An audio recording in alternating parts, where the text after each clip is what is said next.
This is APH's Access Academy. And again, today we get to continue our Braille 2000 series called Textbook Transcription from Start to Finish. We are set for today. It is day 4 out of 6 in a series, which means today you're going to learn how to edit and format headings, lists, tables, and alphabet references. It is a jam-packed next 90 minutes. So you'll want to sit down and buckle up because it's going to be a fast ride, but we're going to make it through together. And we get to make it through together with Rosemary Baggett, who is returning to demonstrate and show us how all of this is done. Rosemary, thank you for being with us again today. Thank you, Amy. So, yes, today we will look at the Braille 2000 features for editing and formatting headings, tables, lists, and alphabetic references, including glossary and index.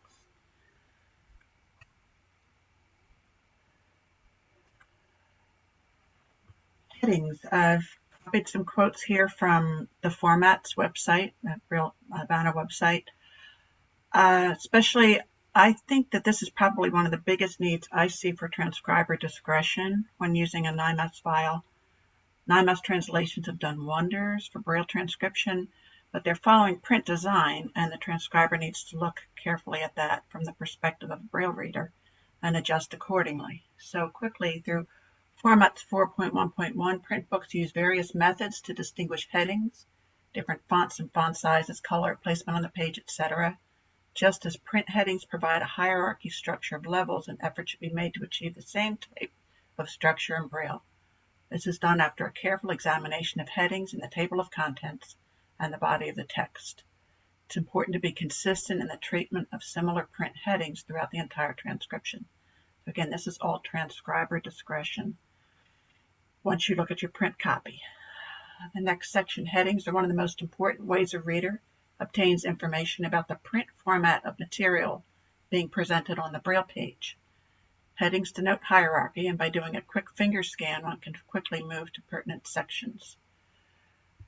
All right. You can read more in formats.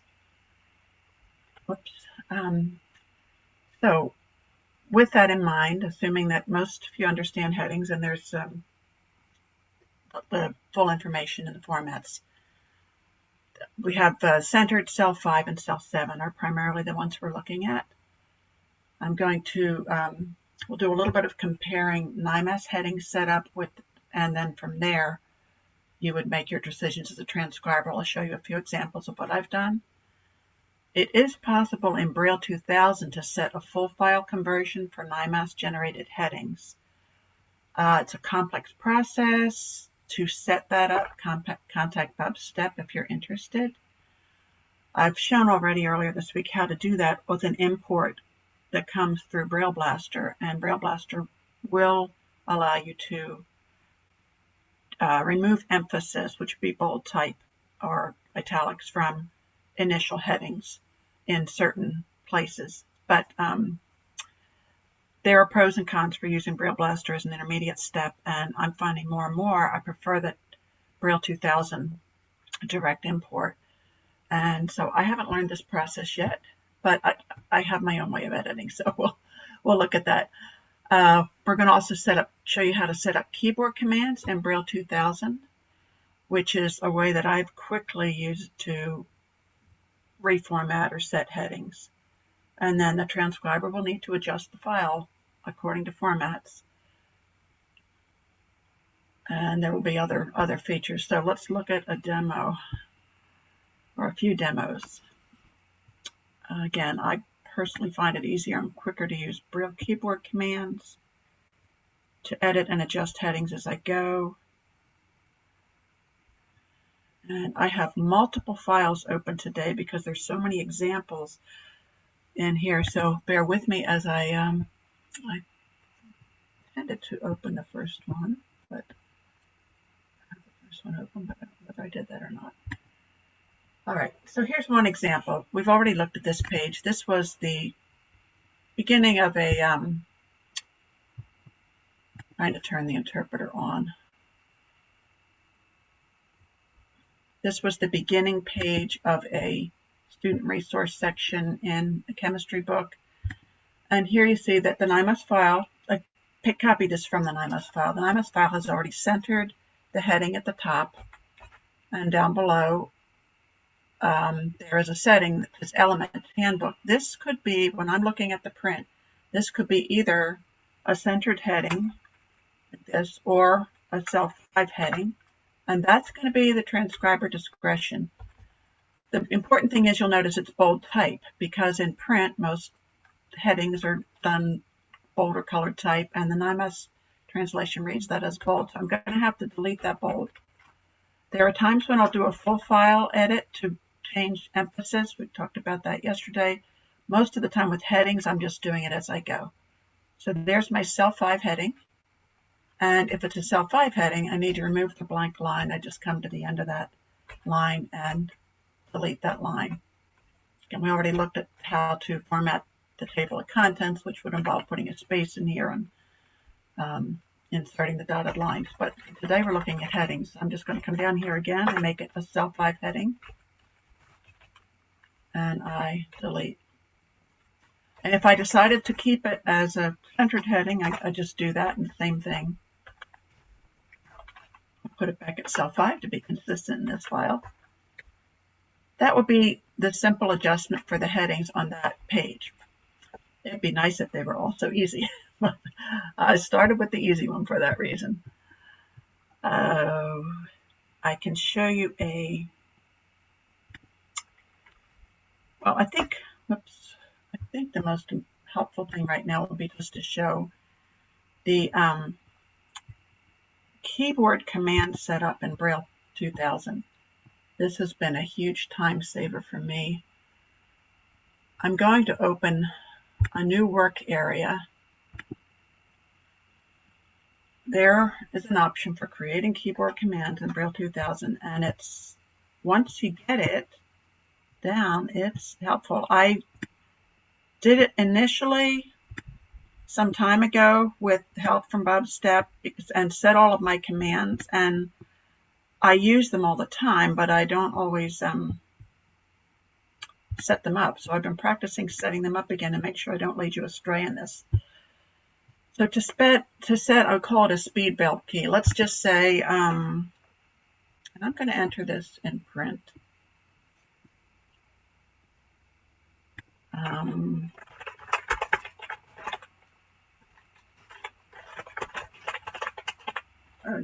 Let's just say that's it. Something simple. I'm going to create a heading and a little bit of text. And in this file, I want to create a speed braille key. Well, I'm telling you right now, my speed braille key for a cell 5 heading is I've selected a letter to hit, and that automatically creates the cell 5 heading. I have a speed braille key to put this in paragraph format, which would be starting in cell 3, runovers in 1, or I can put it in list format and set it in cell 1 with runovers in 3, and all of that's done, I just do with a key. So how to set these keys? We're going to go into View.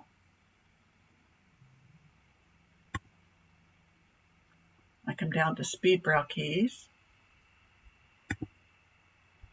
Now this shows the setup, the keys that I have inserted in my system. Whenever I do a Braille file, I've made these system available. You can make it for just you can create a speed braille key for just the particular file you're in. I've made these for system. So anytime I want to do I want to center a heading, I just hit the key C on the keyboard. Spanish translation, I have to highlight the file, hit the letter E. So I use H for 1 for numbers and 3, which would be your basic list format. I haven't set one for embedded list, and I might do that sometime. I pretty much have all my headings covered though. Where is that? Well, I use I for cell 5 with runovers in 3, which would be directions in the math material or exercises in Nemeth. Now it's 5.5 in UEB, so I haven't reset those. I may do that at some point. These get me through quickly. Read one paragraphs is R. I use T for cell 5. I mean cell 7 with runovers in 5.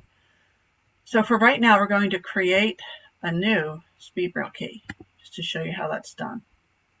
I read this carefully because when I've done this in the past working with Bob, I would think I knew the next step and I'd jump ahead of him. I'd always have to go back to the beginning because it took over.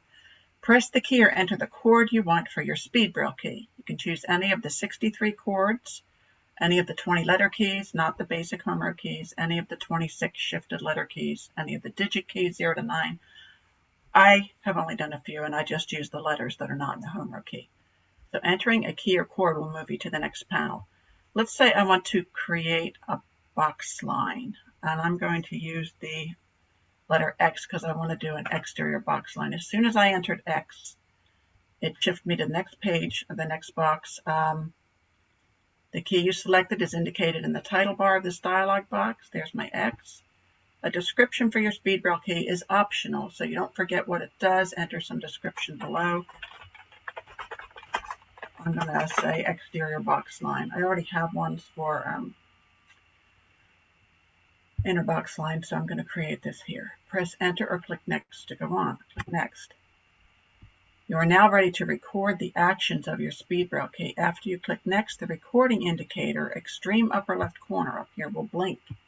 And I'm not always looking over there. This is where I got in trouble. I have to make sure I look up there because when it's blinking, whatever I'm entering, I'm telling it to do something. So if I start playing around and forget to X out of that, I'm confusing the system and myself too. Then to stop recording, I'm going to press the pause. There's 3 options here. I basically just click on the blinking recording indicator. So I'm going to click next. Once I click next, I'm going to look for that recording, flashing recording in the top left corner. Now I'm going to go over here to the toolbar and decide what I want to do. I'm not choosing anything right now. I'm just looking with you at the style. I could click on style to block text, to center it, to create a heading. If I click on heading, it's going to give me the option of centered. This is how you create your heading SpeedBraille keys. I would click on this for centered heading. I would click on this for cell 5 heading. I would click on this option for cell 7. Since I already have that in my system, I'm not going to confuse that. I'm going to go back here and say, well, what else are the options? These are some of the options you're available for creating a SpeedBraille key. This would be fun, if you like this stuff, to explore and see what your options are. I'm actually going to go to a different place to create a box line. And that's, I'm going to get away from styles in the toolbar. I'm going to go up to insert. Look at these options. I want to insert a boxing line. And there's a drop down menu here. I can choose a bottom boxing line, exterior, thin, or top. I'm going to choose exterior because I don't yet have that in my system. And as soon as I clicked on that, it created the boxing line, but I still have to go up here and click on the recording icon to record it and save it. Now I have a new box. Dialog box says your SpeedBraille definition can be stored for use with the current file only, or it can be stored at the system level for use on all files. I'm going to put this in my system now. Yes, when I practiced yesterday, I put it only in the current file. Now I'm putting it in my system, and this should work in all of my files from here on out. Then I click Finish, and I can breathe a sigh of relief because hopefully I didn't confuse the system or myself. I just clicked Enter. I'm going to hit the letter X, and it creates another boxing line. So that's how you create a SpeedBraille key. And again, I've used it here for, I've used my SpeedBraille key up here for heading.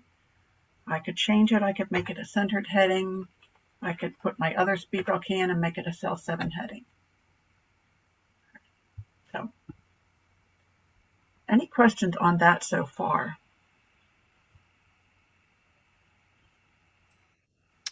There is a question that I would like to be able to ask that goes in with what you were talking about. Are all of these hotkeys, or can they be more comprehensive as a macro or script? So I'm going to mention that. And then the other one is, is alter anything else before the letter needed. And I think all of that goes together with hotkeys. Um, I do not. I'm going to be honest. I don't No completely worries. understand the question. This is specifically, if this helps, it's specifically a Braille 2000 feature. This is only in Braille, so it's different from things that are not Braille 2000 for what that's worth. Um, but Okay. Okay, so and just something else that had popped in, do speed Braille keys only work in Braille view? oh, And so, actually, no, that because I used those both in the print view and the Braille view. okay, and then there was another reply of someone, I love my speed Braille keys. If you get really creative, you can make them basically do half of the work Okay, for you and eliminate things. Okay. Um, Wow. All right. yeah, It's going to take me a bit to get caught up that's as things okay. have populated, so we can go ahead and continue. And please note to all of our friends in the audience Hmm. that if we are not able to get to your question today, we are capturing everything, and we ask that you come back and join us on our day 6, which is an entire Q&A time, and that is where we will address questions if we don't get to them during the live event. Yes, thank you, Amy. And I actually need to correct myself on the answer that I gave to that last question. The speed braille keys, I just went back into this. I put it in print view, and no, my speed braille keys are not working. They are, like I tried to center that, I click C and it goes up there. So it appears it only works in braille view, which would make sense since I'm using. Now, I don't know whether you can chord, probably not.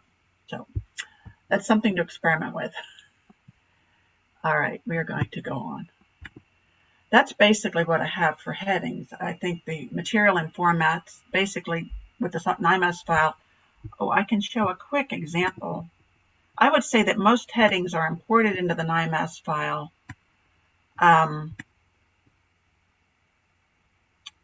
Most headings are imported with some kind of emphasis because of the print view. So there's a lot of use for the speed braille keys for, removing emphasis and all that. But other than that, we're ready to go on to lists.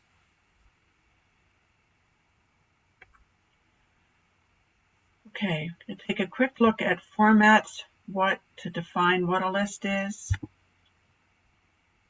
In Format Section 8, there's a whole section on just lots of information on lists. Just reading this one, lists can be a series of words, phrases, or sentences. A list can be embedded within a paragraph, appear as a single vertical list, be divided into columns, appear with a variety of bullets, or be numbered or lettered.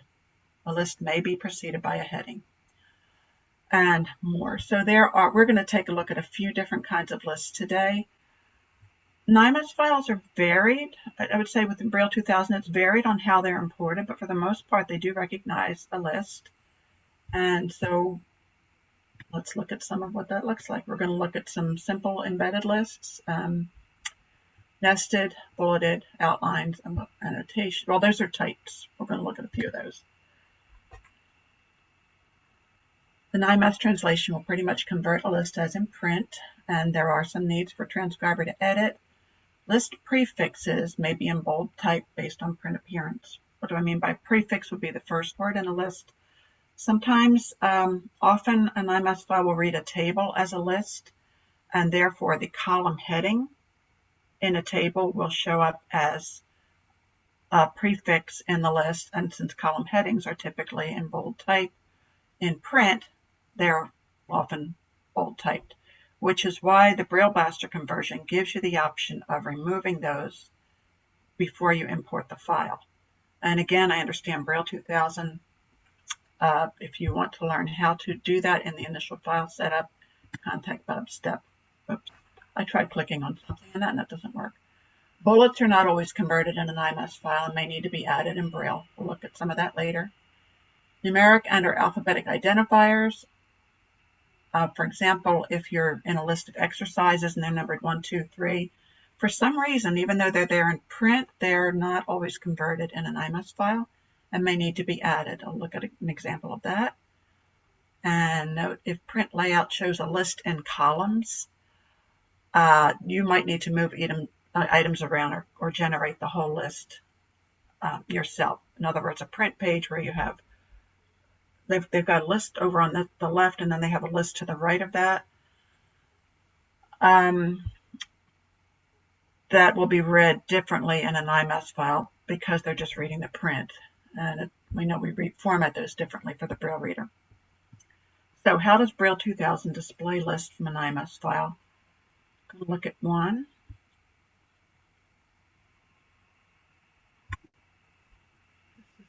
I can now move this one.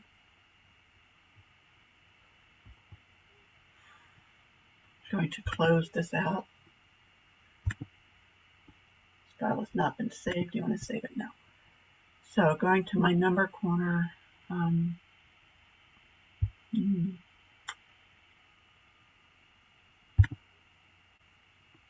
Okay, this is the table one.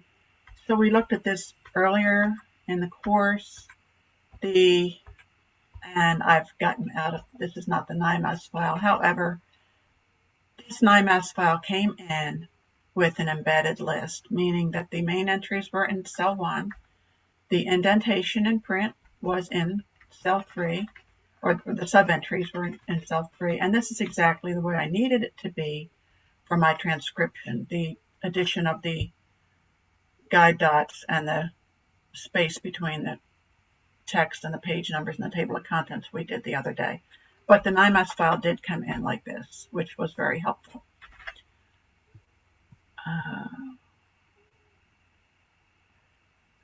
There will be, don't close, all right. There will be another, I'll be covering another nested list in the index section later in this day's material. So, and how that came in and how it needs to be edited. So any questions thus far?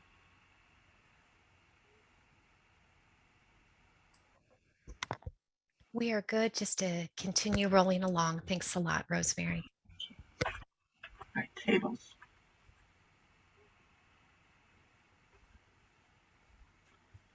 I'm going to look at formats 11 together. A table is an orderly arrangement of data, which the data is arranged in columns and rows, essentially rectangular.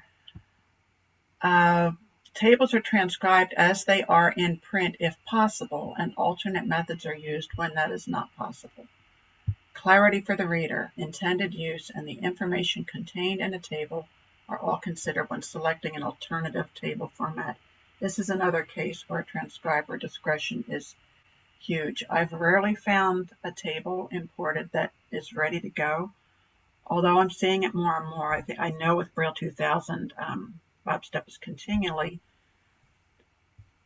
tweaking things in subsequent versions. I'm going to show a little side-by-side of how something comes in Braille 2000 and Braille Blaster. NIMAS files include the table formatting found in the print book. The Braille transcriber may need to adapt this formatting or provide another alternative to best meet the needs of the students. Take a quick look at formats under section 11. Go back over here to the left. Tables and related columns. These are some different types of tables available. I will say that this is my primary resource when looking at a table. I have not memorized everything that's in here, so I'm always referring back to here. When I have a complex table, what are the options? We'll look at a few of these today. I think this is a course in itself, so it's not possible to show everyone, but I'll show you a few that I have samples for.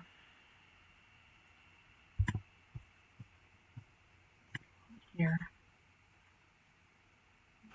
Did we look at this one? We did. Okay. Again, because of vast differences in artistic layout of print text, either translator, Braille Blaster, Braille 10,000 will at times read print material as a table that's not actually a table. In this case, you may simply need to use direct entry and editing. We talked yesterday about how the Braille 2000 conversion from NIMAS shows tables and lists in a blue shading. and it's difficult to edit within that blue shading. So if I need to massively edit a list, or a table rather, I change that and edit it as plain text. So I have a sample here, number corner working file.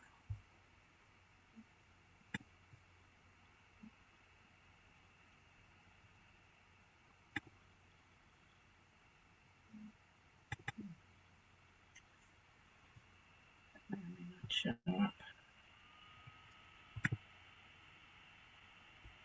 This is all coming in.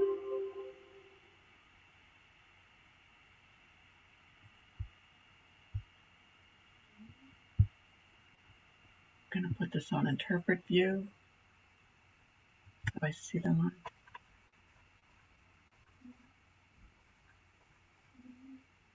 All right, here is an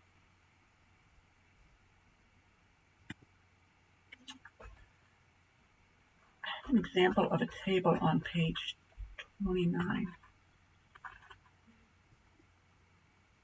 I'm sorry, I think I had another one. If there's any questions right now, I apologize. Amy, I'm doing a quick look. Amy or Liz, I'm doing a quick look in here for a file that shows this. You are fine and you take the time that you need. It's so helpful, I think, for people in the audience to know that sometimes, you just got to problem solve and you've got to look through things, and it does take patience and it takes endurance. And I think that you were role modeling that. While there's things running through the chat, I haven't seen any questions that have popped through, just kind of a sharing and answering of comments back and forth. Okay. Yeah, so no worries. I think I found the correct file. All right. So in here, see if I marked it. No, I did not.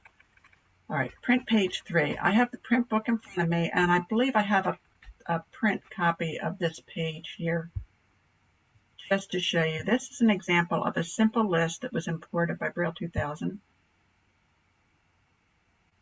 This is I'm sorry, not a simple list, a basic table. Pretty simple, and this was available here. Now, here's the problem. Something to do with the green text, because when I was working with this the other day, when I advanced the line before the green text, and I'll just a reminder, when we did this yesterday, I showed that the default text code for the default background color for these boxes and lists, these blocks in Braille 2000 is a very light blue, which was not very visible. So yesterday in session 3, I showed how to change that if you need to, and I just left it at the green. I don't particularly like the color. I will go back and edit that later in my system, but it's easier for display purposes right now. For some reason, it read this top line funny, so I'm going to take this and say, okay, I need to edit this within the section. I'm going to highlight the whole section, and I have to highlight the whole block, and it goes into further material. I'm just going to highlight that block and edit it as plain text, so I can edit without the green. Do Alt-D for do. Up here I go to edit. Drop-down menu gives me the option of as plain text. Complete blocks may be adjusted. Your selection has been expanded to cover complete blocks. Do you want to proceed? Sure. I just want to edit this thing. So, where did it go? And actually, it did not edit the part that I wanted to edit. So this is something to learn. I'm going to highlight again. This is where the table is. I usually, when I go into a file in Braille 2000, I edit the whole file and remove the green. It's just easier for me. Edit, it's plain text. All right, this table is now without the shading, and for some reason it deleted the headings. Let me go back and look at the print again quickly so you can see that. Actually, they're not headings in this. Great. This is just a game board, so multiple game board. The numbers are already available in Braille 2000. I'll have to go back. Somehow I lost the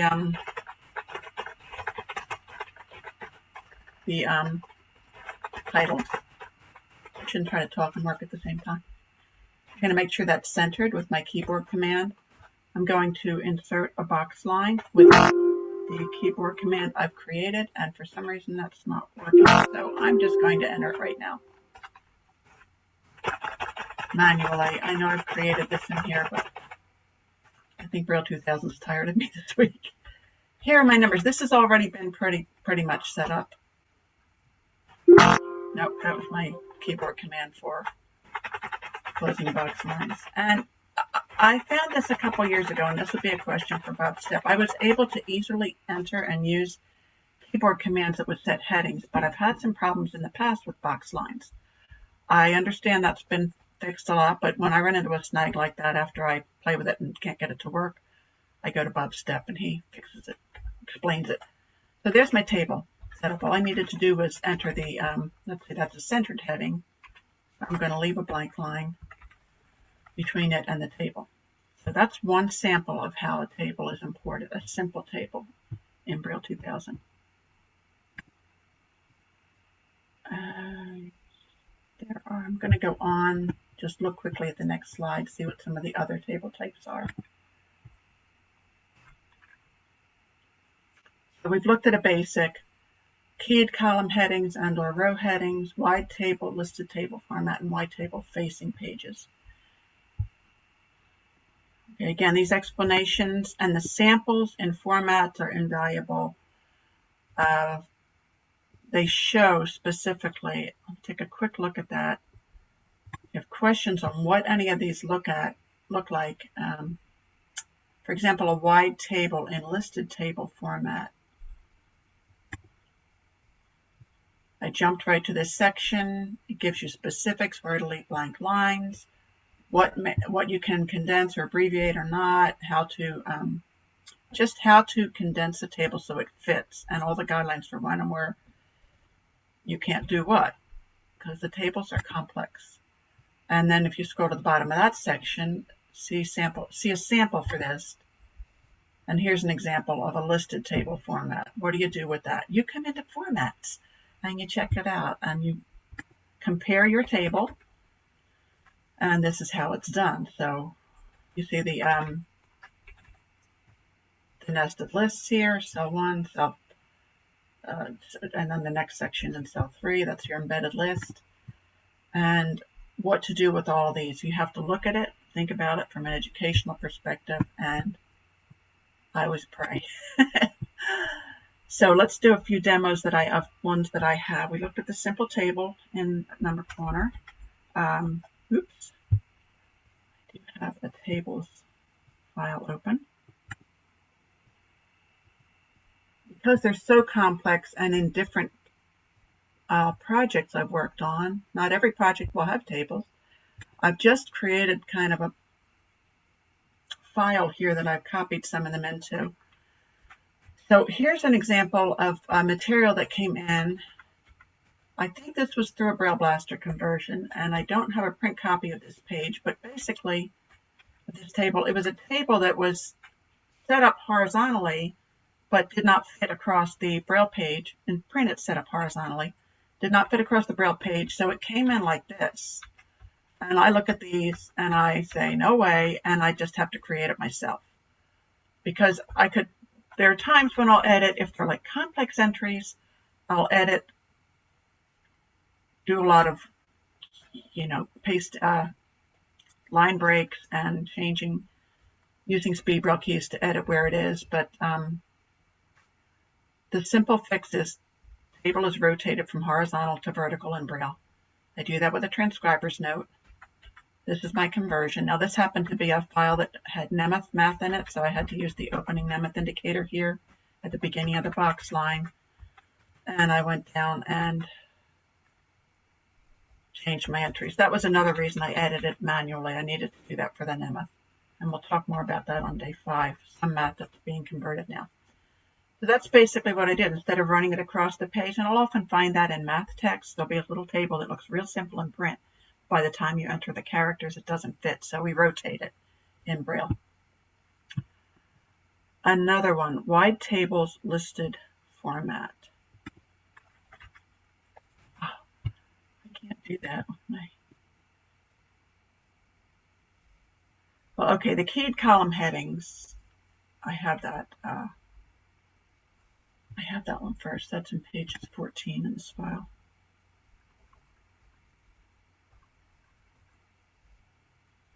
All right. So this is a table that this is not the direct NIMAS import, but I'll show you this was through Braille Blaster to Braille 2000, which actually does a little bit of Nemeth conversion. I opted to do this again with direct entry. This is the way it came in Braille through the NIMAS file. So it was not the setup I needed.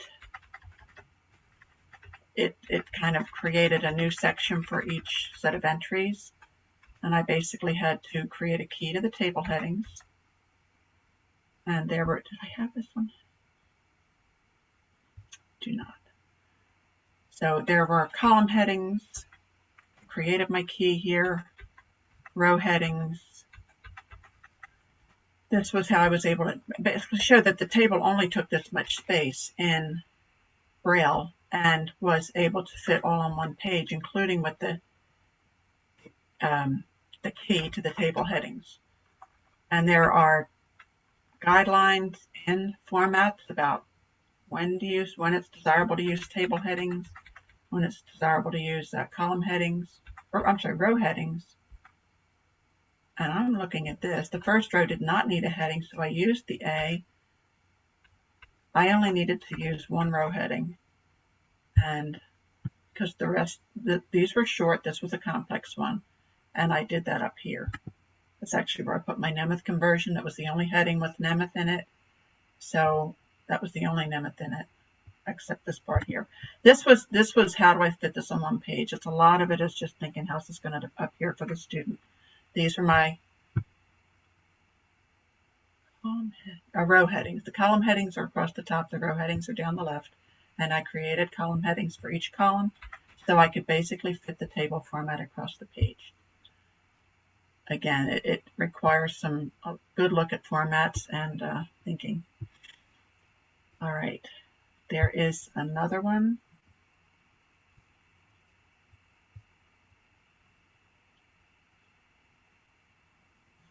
I have a note to myself that I did this. This was a table across facing pages. Here is the print picture of part of the print page. This is in a chemistry book. Because there were more than 4 columns, I don't want to do that in a nested list. It's impossible to fit it any other, well, the most reasonable way to do it was to fit it across facing pages. And so again, I had to do that pretty much with direct entry. Some of it was created. Let's see if I have that, how that came in. Look here. 2000.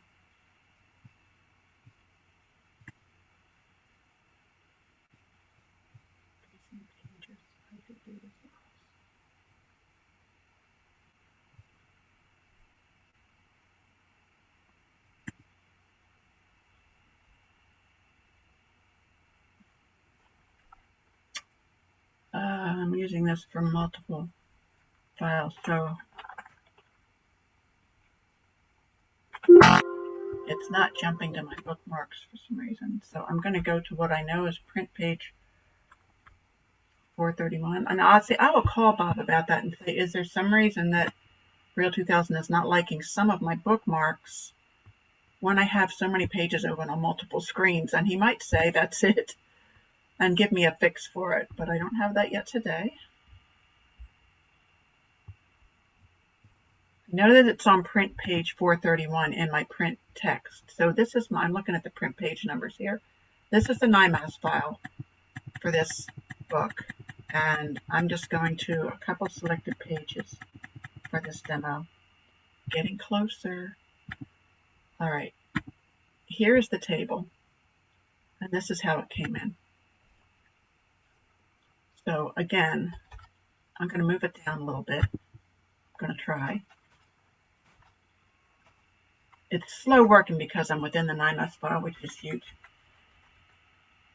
So it read, there's the transcriber's note table is changed as follows, and it read them as a nested list. However, I'm not even sure how they managed to. They're not getting all the entries because there were something like 1, 2, 3, 4, 5. I thought there were more than 5 columns. You know, there were just 5 columns, and you can do a nested list according to formats if it's, you know, if there are, well, they say no more than 4 columns. This actually has 6. So I think the conversion created a heading and then put them under there. Even if I could do a nested list with a file like this, if I can fit it where the Braille reader can see it all on one page or on facing pages, I'm going to do that for the sake of just the unity and the Braille reader being able to see the whole thing. So this, looking at that, this is what I ended up doing. I'm not going to edit it here, but I think I pretty much created this. Trying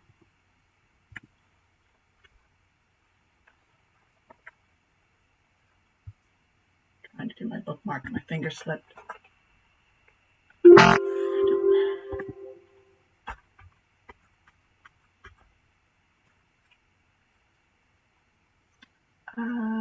This is not, I'm sorry, this is the index. Thought I had that.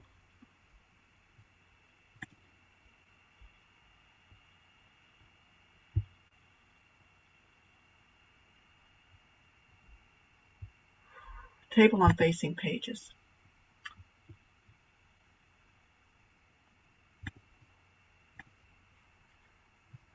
Trying to turn my interpret on.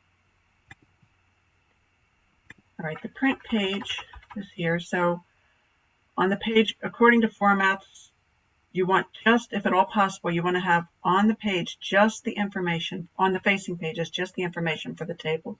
So on the preceding page, I wrote a transcriber's note. Table 4 is shown in Braille across 2 facing pages. Then I come to the page, and again, formats will tell you where to put what. This is my heading. It only goes on the left side, left-hand page of the table, and this is scroll down, just take a look at that. So I have my first 2 headings,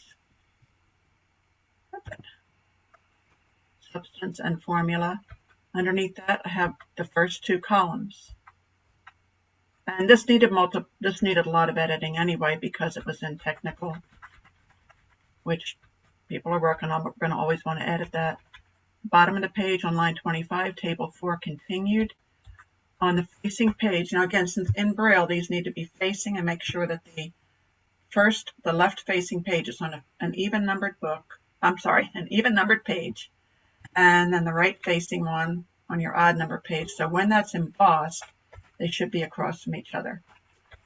Because I go back here and I look, okay, I had the heading. The heading is only shown on the left-hand page. My boxing line was on, I can see here in the toolbar on the left, it's on line 6 of the file.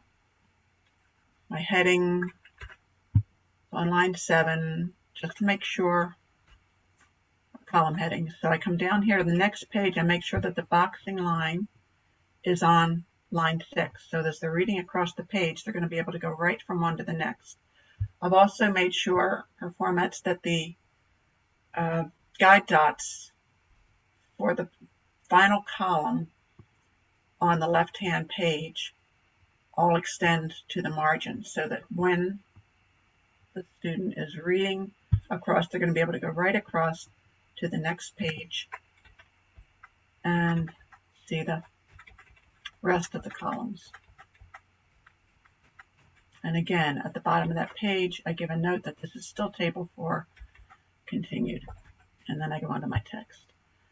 Those are some samples Not all, as I say, it I think could be a course in itself. So, any questions?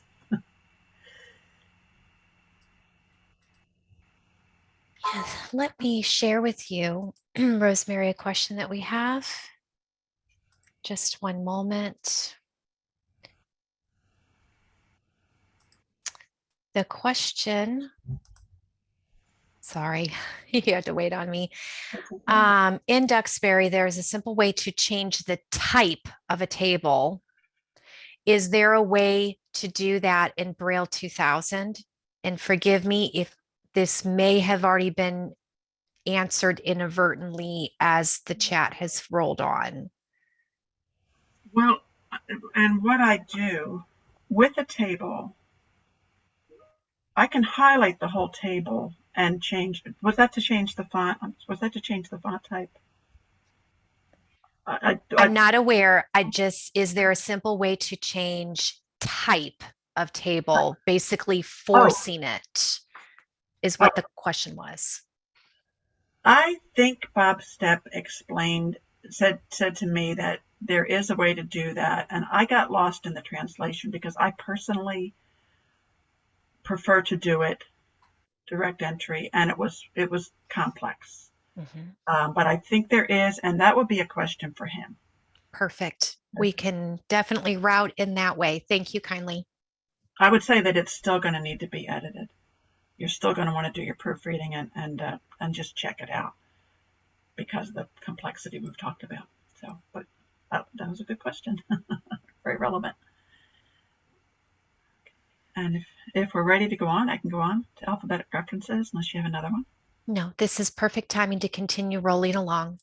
Okay, thank you. Okay, covering a couple alphabetic references in here, index and glossary.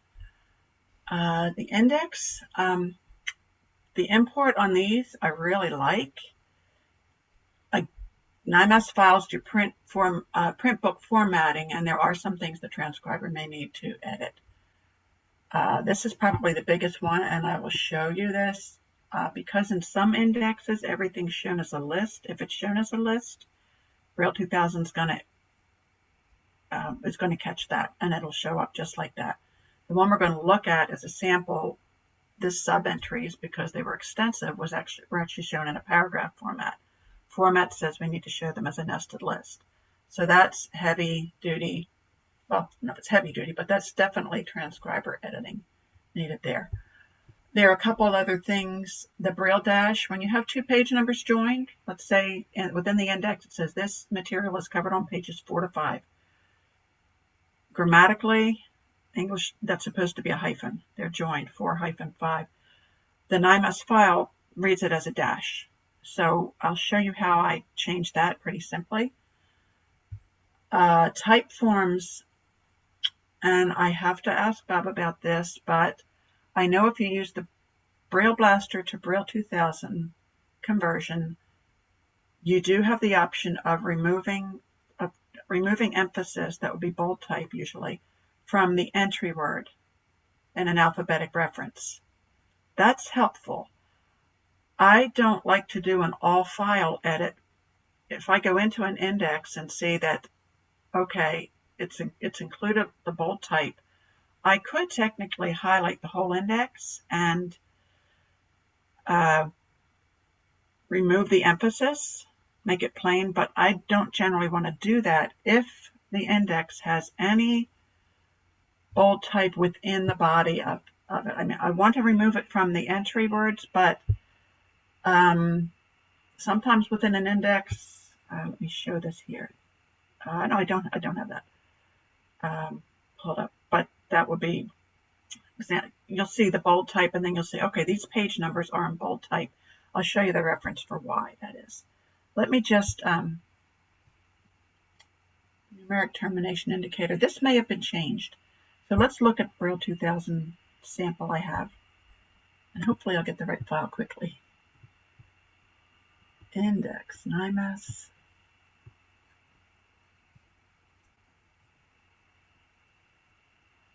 Okay, I have a NIMAS file done directly into Braille 2000. This was the table I think we looked at, and I'm going to go to the index, and I'm going to do this quickly. I'm going to search for the text index rather than try to use the speed Braille key I set. I'm going to go from the cursor, and because I'm in a chemistry, it's going to be throughout. There's going to be a few of them throughout the text. I'm just going to keep saying next, next, because that's a term used in chemistry until I see the one that's at the heading. And this is print page 935 of the text. So I am actually in the index. This is what the NIMAS import looked like. First of all, at the top of the index page in print, you see a key, italic page numbers. This is the way it came in. Refer to an illustration or photo. Bold page numbers refer to a vocabulary term. Italic page numbers plus ACT refer to an activity. This is why I don't want to remove all emphasis from the whole index, because it would be a nightmare to go into the file and find those. Looking at a sample, and I do believe I just did this conversion today with this current version 2.275 of Braille 2000, and it looks like he has fixed it, and I'm so excited. Let's look at this in Braille.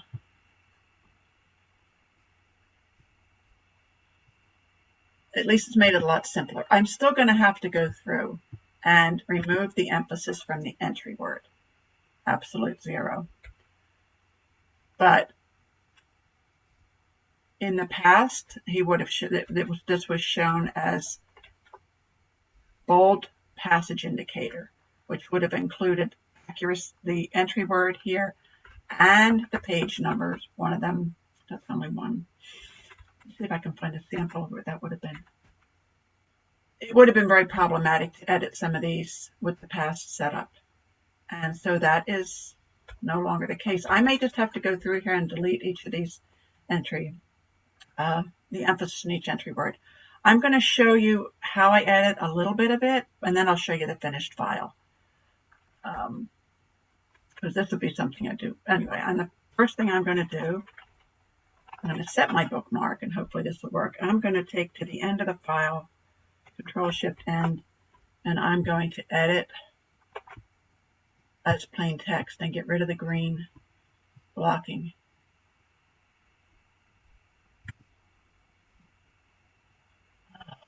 Box maybe must be adjusted. Selection's been expanded. Good.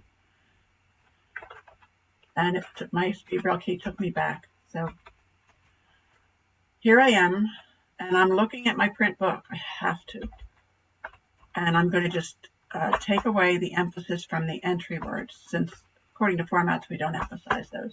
Absorption spectrum, take away that emphasis. Accuracy, I take it from the entry word, but I leave it for the,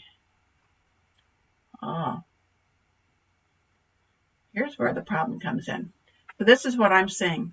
The print text shows page number 28 is in bold type. Number 29 is not.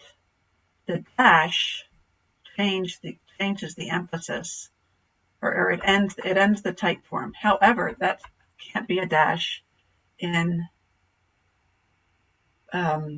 print. It's not technically a hyphen, so I'm going to make that dash a hyphen, and see that automatically now the bold emphasis extends to the whole thing. So I'm going to have to put a bold terminator there.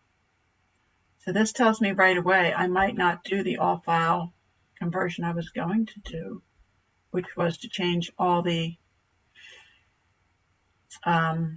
dashes into hyphens.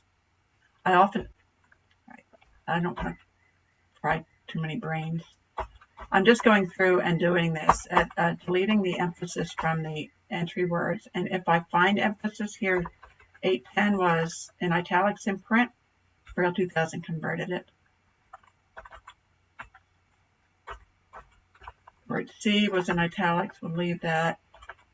I'm basically going through and doing this. So here I come to what in formats needs to be a nested list, but as you see, it was converted as in paragraph form. So there's a couple things I need to do here. I'm going to take away the emphasis from the entry words. I'm going to go in here and change this dash to a hyphen, and I don't know what this is. This is another thing I've seen with the Braille 2000.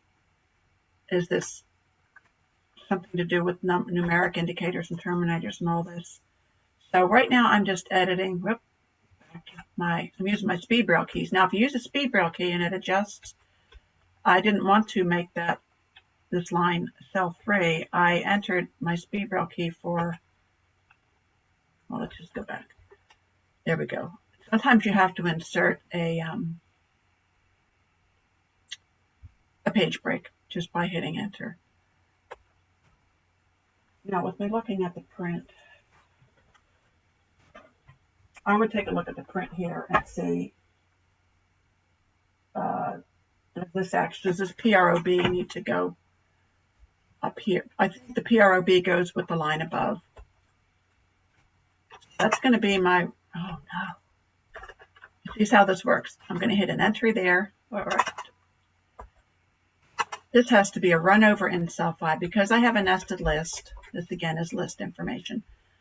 I have my main entries in cell 1, with run overs in cell 5. The sub entries are in cell 3.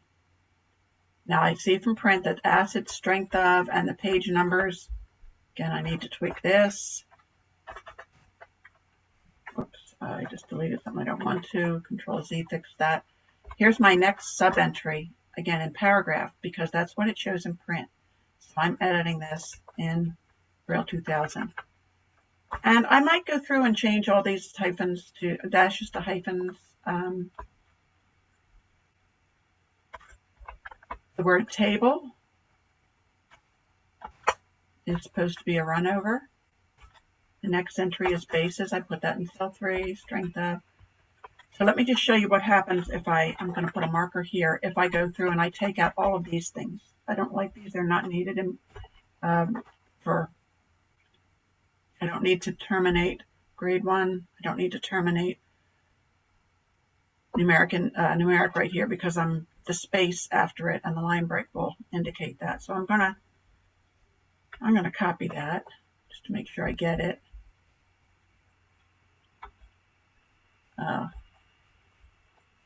I'm going to go from this point in the file. I'm going to set my bookmark so I can come back there. I'm going to highlight the end of the file. I'm going to search for, I'm going to enter that material I just copied. Nope. Okay, never mind that. I'm not. I didn't mean to copy that. Was this it? And I'm going to go to replace and just say I don't want it there, so I'm not going to enter anything. I'm going to do replace all in the highlighted section. Not found, so I entered the wrong thing. And I go back and say, oh, it was numeric indicator 5623. I'll try again. No. This is where it gets complex, and I don't think it was because I had taken a lot of these things out when I first did this. It was different. It just depends on how the file's imported. I'm giving you an example of what you do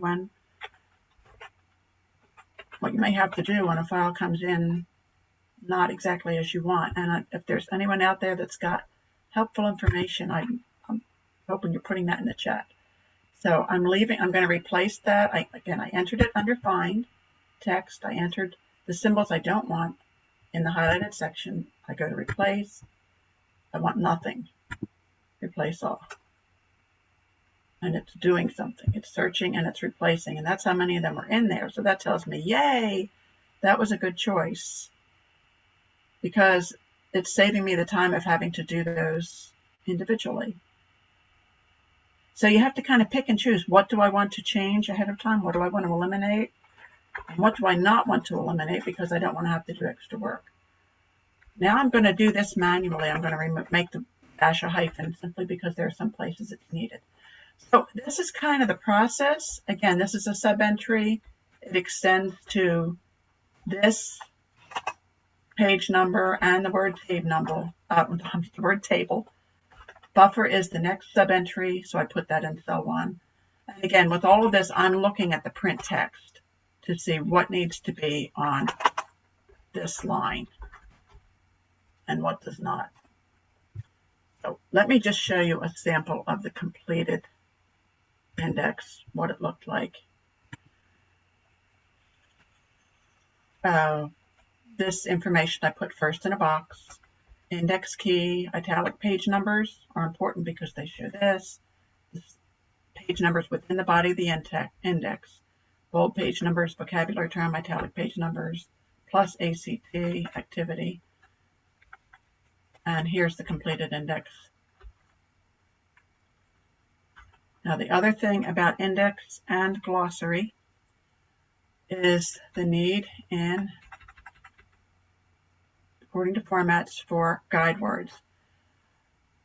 As I was preparing for this session, I remembered the nightmare that the guide words were for me, and I would say what I did was I had to go through and edit my whole index, get it to where I wanted, and then enter the guide words on line 25 manually.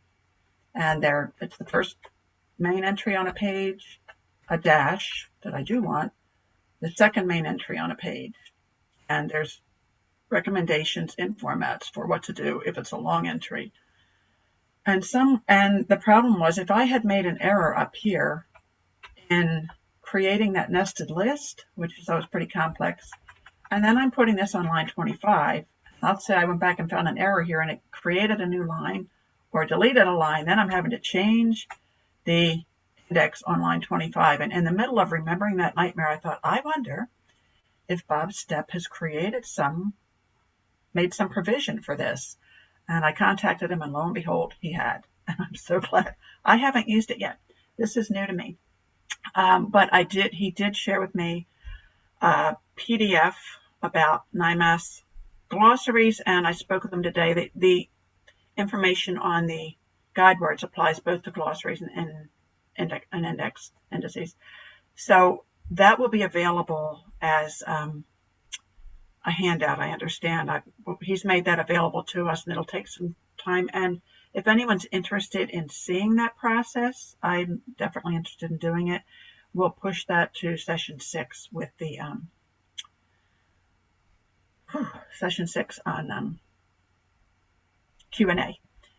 So with that in mind, this is my completed index, and you can see with the guide words inserted and heavily proofread. So I have more under headings on glossary, but I'm going to take a pause there and just see if there are any questions thus far.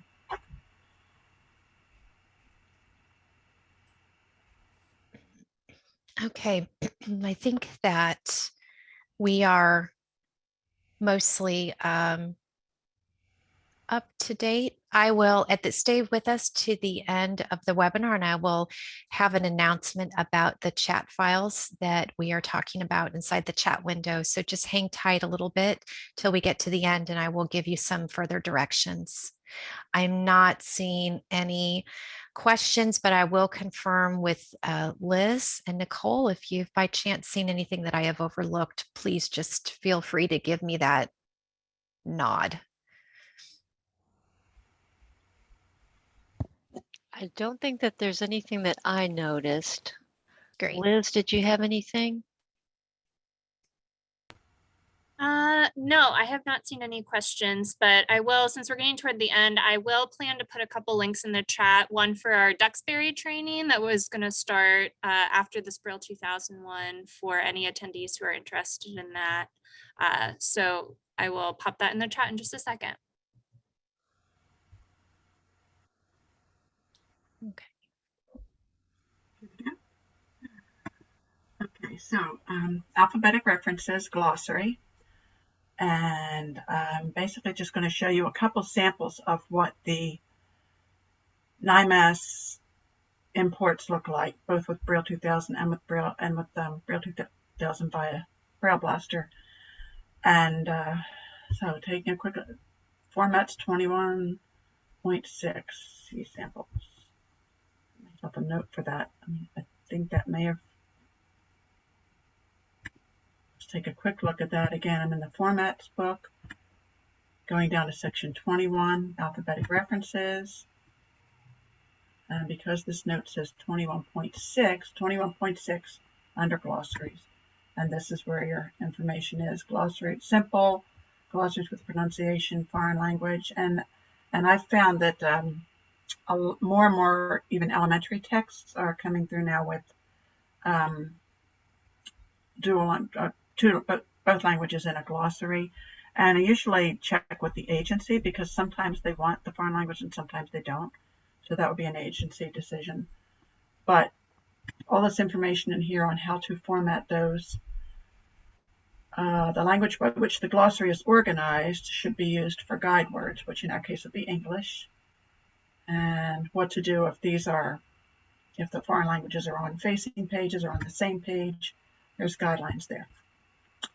So let's look at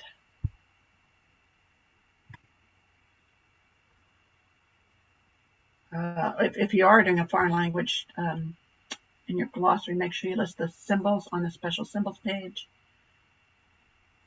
And actually, English and foreign language glossary words may appear as separate entries on the same page. Use 1 to 5 margins for the main entry words, 3 to 5 for the sub-entry words.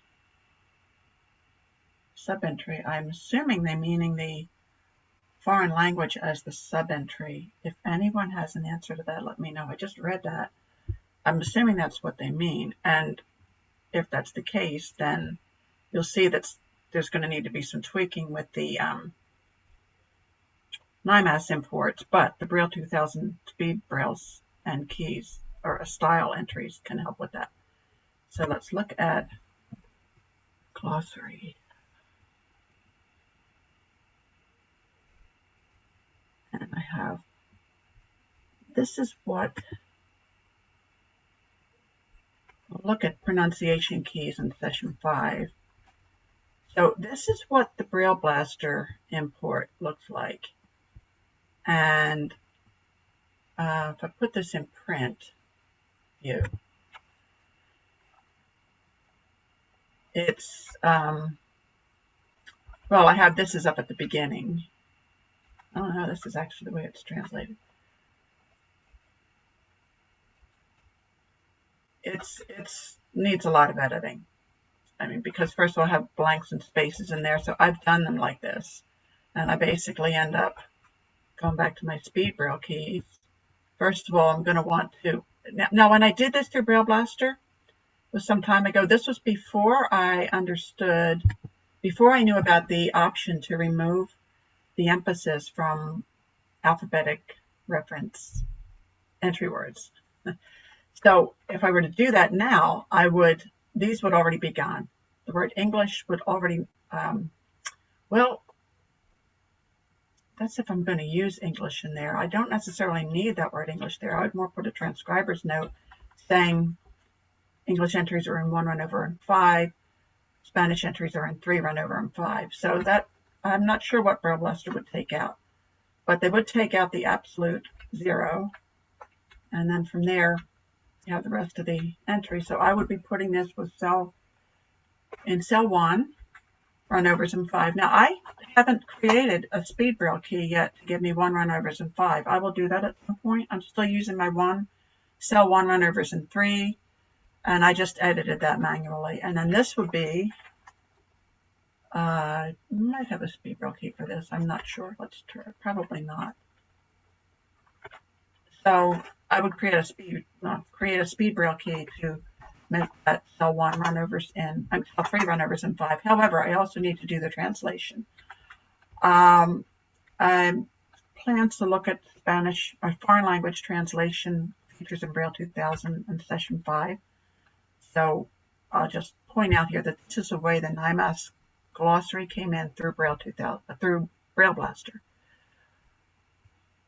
Now I did another. Just check and see if this. I want a complete NIMAS file here.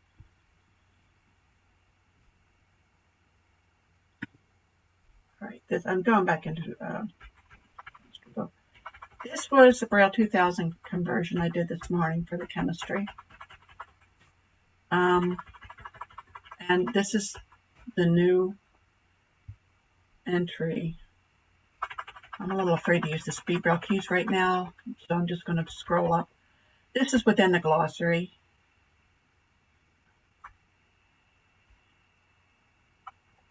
But, all right, it works. Never mind. I'm going to the beginning of the file and entering glossary because I want to find the first page without you all having to watch me scroll through. That's just in the table of contents. I click for the next entry. Still looks like table of contents or some kind of contents. Here we go. Here's the beginning of my glossary. Here's the information about the emphasis that I would put in a box. And then I go down here. It has changed. It has done the whole file as a table or in green type. Actually, that's the pronunciation key is done in green type. The rest of it is not good. But it's coming in paragraphs. So it has English in cell 1, Espanol, the Spanish is in cell 3. However, I'm not seeing the run over. So I would have to go through. This is the latest way it's done it. I would have to change this format. And I could do this with a speed braille key. If I create one for, well, I tried right there and it only worked for this line. If I go to the end of the line and click delete, basically the Braille 2000 was reading this as one line, and this is there was a line break in there. As soon as I hit enter or delete, I take out the line break and it moves the rest of the text into the format that I selected with my speed braille key, which was 1 runovers and 3. If you create one for 1 and 5, that's pretty easy. Then I would go in here with the Spanish and do the same thing. Speed braille key to create cell 3 with runovers in 5. But again, we're going to have to go back and delete the emphasis from the entry words or check with Bob on how to do that full file. Decide which would be quicker for you. I have a feeling I'll still delete these as I go in case there's any need for emphasis within the text. However, if I find looking at a whole file that, okay, let's say this whole glossary, the only place that there's bold type is in the entry words, then I would select the whole file. Let's just do it here. Let's say I've selected this much of the file. I go to adjust emphasis. Here, adjust emphasis. Everything. Well, let's say bold becomes plain. There might be some italics in here, and I want to keep that. So my bold is going to become plain. Within the highlighted text, I do that, and that takes out the bold. So that's safe to do for a large portion of the file if you have, if that's the only, if you want to remove all the emphasis, and the only place the emphasis is in your individual words. So again, then I would need to highlight this and do the translation. When I've done these, I basically would do it, have my English, then I would highlight this, do the Spanish translation. But then sometimes I have problems with print view, and that may have changed in the subsequent versions, and I'll find that out before session 6. So that's basically what I have on glossaries. I have a few more minutes on alphabetic references just to say the miscellaneous under alphabetic references was related to the guide words, and these guidelines are in formats. Omit print guide words unless the text is teaching readers how to use guide words. That is, if you see guide words at the top of the print page, you don't put those in unless it's specifically like an elementary text where they're teaching them how to use those. But we do need to add Braille page guide words to all alphabetic references, except the Brailleographies. Sometimes that's agency discretion. So check with your agency if they want the guide words in for formats. We're going to do this process that I will be happy to go through on day 6. I had said guide words will be generated by transcriber, and there are examples in the formats manual, and that may be a nightmare that has been eliminated by the PDF that will be available to you later as a handout. And I think that's what I have. Amy?